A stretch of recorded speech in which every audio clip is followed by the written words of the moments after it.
Ladies and gentlemen, how is your watch homeostasis? I love that. I love that.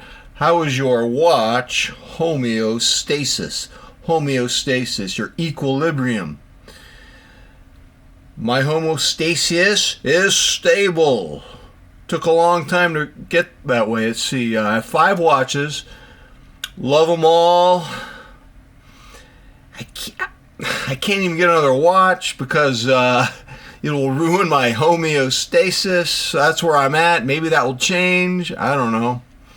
I just can't do it. And I can't make videos where I'm just like, I stared mortality in the eye. I'm getting old. I'm too old to buy watches anymore. You know what? That's okay as a topic for a video essay. But you can only do that like once, maybe twice, and then it gets old. And so I was thinking about that. I can't be the guy who's, I'm 63, I face death in the eye, and I can't buy watches anymore. That's not the thing. The thing about watches for me, it isn't about being that cranky old dude who says what I just said. For me, it's about trying to be honest about what really makes me happy. And, watches make me happy, but as far as hobbies go, I gotta be honest with you guys. I have a hobby that makes me happier than watches, and for me personally, the hobby goes farther back than watches. For me, the hobby is weight resistance exercise. It used to be Olympic weightlifting, then bodybuilding. I even did power yoga in 2005 for a while, but that didn't last long. Fell into kettlebells, love kettlebells. Kettlebells make me happier than watches. I'm not going to lie to you. Now, I can't train the way I used to. I can't max out and rep 400 on bench press. I haven't even done bench press in like 20 years. The kettlebell exercises I do about an hour, 5 days a week. They're pretty amazing. I love that I just go to my garage, listen to a podcast. I don't have some personal trainer, no consultant. It's like I have tools to make me independent and make me happy, and I'm grateful for it. And I shouldn't take it for granted because I started learning all this stuff way back when I was 12 years old in 1974.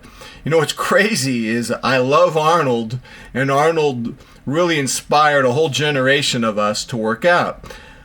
But man, a lot of the stuff he did was cosplay.